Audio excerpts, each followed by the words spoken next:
అందే సత్యం గారు, ఇక తెలుగు రాష్ట్రాల విషయానికి వస్తే తెలుగు రాష్ట్రాల్లో ఇందాక నేను ప్రస్తావించినట్టుగా ఆంధ్రప్రదేశ్ పునర్విభజన చట్టం ప్రకారమే నియోజకవర్గాల పెంపు అంశం అక్కడ ప్రస్తావన ఉంది.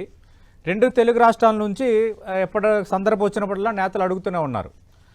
ఆంధ్రప్రదేశ్ పునర్విభజన చట్టం ప్రకారం తెలంగాణలో అసెంబ్లీ స్థానాలు 119 నుంచి 153, ఆంధ్రప్రదేశ్లో 175 నుంచి 225 పెరగాలి.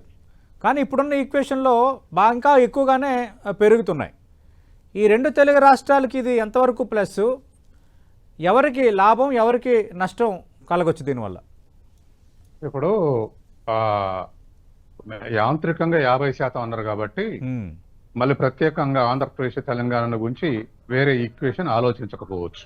విభజన చట్టంలో హామీ ఇచ్చినట్టుగా ఆలోచించకపోవచ్చు. దేశం అంతా 50% పెంచి ఈ రెండు రాష్ట్రాలు ఎందుకనే క్వశ్చన్ వస్తుంది. తర్వాత రెండోది, పొలిటికల్ పార్టీస్ కూడా అన్ని సపోర్ట్ చేస్తాయి, ఎక్కువ మందికి సీట్లు ఇచ్చుకోవచ్చు, అవును, వాళ్ళ లీడర్షిప్ ని సాటిస్ఫై చేయొచ్చు అనేది. కాబట్టి సో ఒకటి, డీసెంట్రలైజేషన్ పెరిగితే మంచిదే ఎప్పుడైనా. అంటే ఎమ్మెల్యేకు పట్టుంటుంది, తర్వాత నియోజకవర్గ వ్యాప్తంగా ప్రజలకు ప్రతినిధికి ప్రత్యక్ష సంబంధాలు ఉండే అవకాశం ఉంది. తర్వాత అభివృద్ధి కార్యక్రమాలు కూడా పర్యవేక్షణ కూడా తేలికవుతుంది. ఇదే సందర్భంలో రాష్ట్రాలకు ఖర్చు కూడా పెరుగుతుంది. ఎందుకంటే ఇప్పటికే ఒక జీతాలే కాదు, అనేక సౌకర్యాలు ఉన్నాయి, తర్వాత అనేకమైనటువంటి అడ్మినిస్ట్రేషన్ ఖర్చులు ఉంటాయి.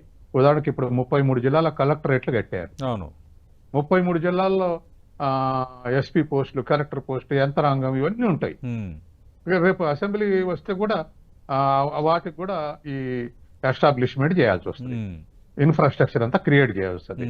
ఈ ఇన్ఫ్రాస్ట్రక్చర్ అంతా నిజంగా ప్రజలకు ఉపయోగపడతారా? ఇప్పుడున్నటువంటి ఎమ్మెల్యేల కన్నా ఎక్కువ ఉపయోగపడతారా?